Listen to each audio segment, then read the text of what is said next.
Adlaw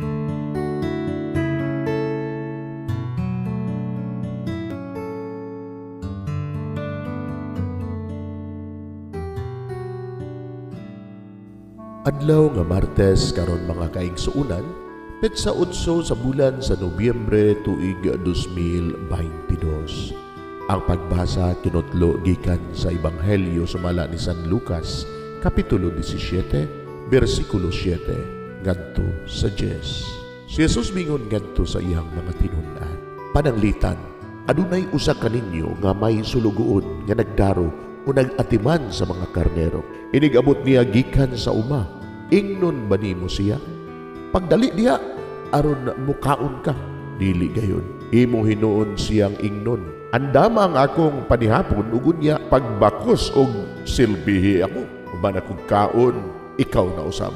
Ang usa ka sulugoon, dili angay pasalamatan tungod sa iyang pagtuman sa sugo. Dili ba? Mauusab kamo.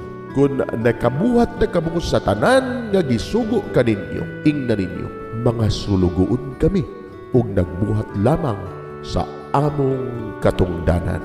Mga igsuon ang Ebanghelyo sa Ginoo. Daygon ikaw o Kristo.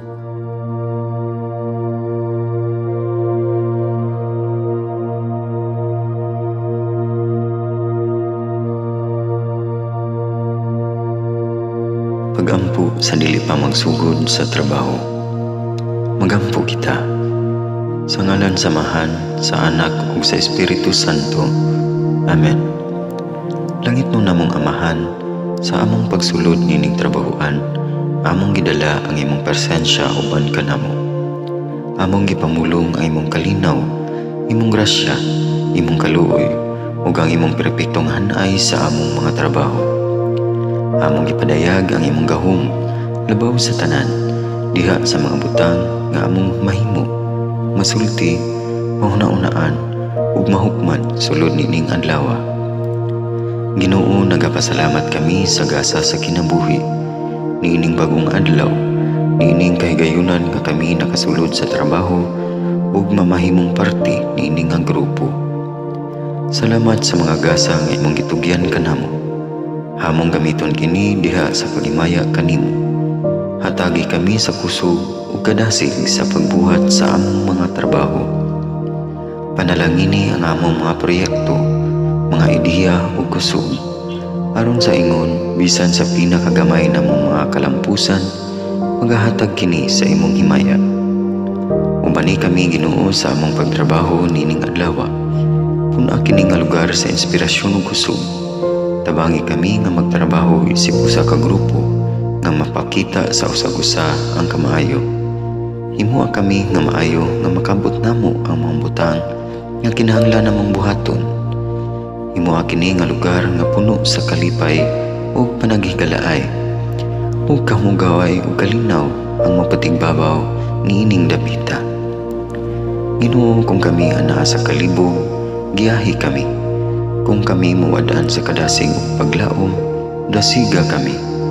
Himua nga ang trabaho nga among gihimo ug ang paagi sa among paghimo niini makahatag unta kini ug hugot nga pagtuo, kalipay ug pahiyom sa tanan nga among mahimamat karong adlaw. Panalangini ang among mga pamilya, among Pinoy-anan, among nasod. Himua nga magmatidud-anon kami sa pagtagad ug pag-amuma sa kalikupan ug sa tanang may kinabuhi diha sa pagbuhat kanamo sa pagkabot sa imong pangandoy alang sa hustisya ug kagawasan.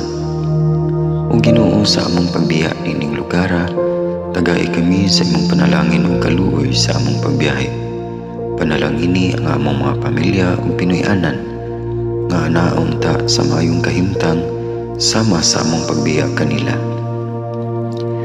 Ginoo, salamat sa tanang butang nga imong nabuhat, sa tanang butang nga imong gibuhat, ug sa tanang butang nga imong buhaton pa. Sa ngalan ni Jesus, among giampo diha sa tumang pagigugma ug pagpasalamat. Amen. Sa ngalan samahan, sa Anak ug sa Espiritu Santo. Amen.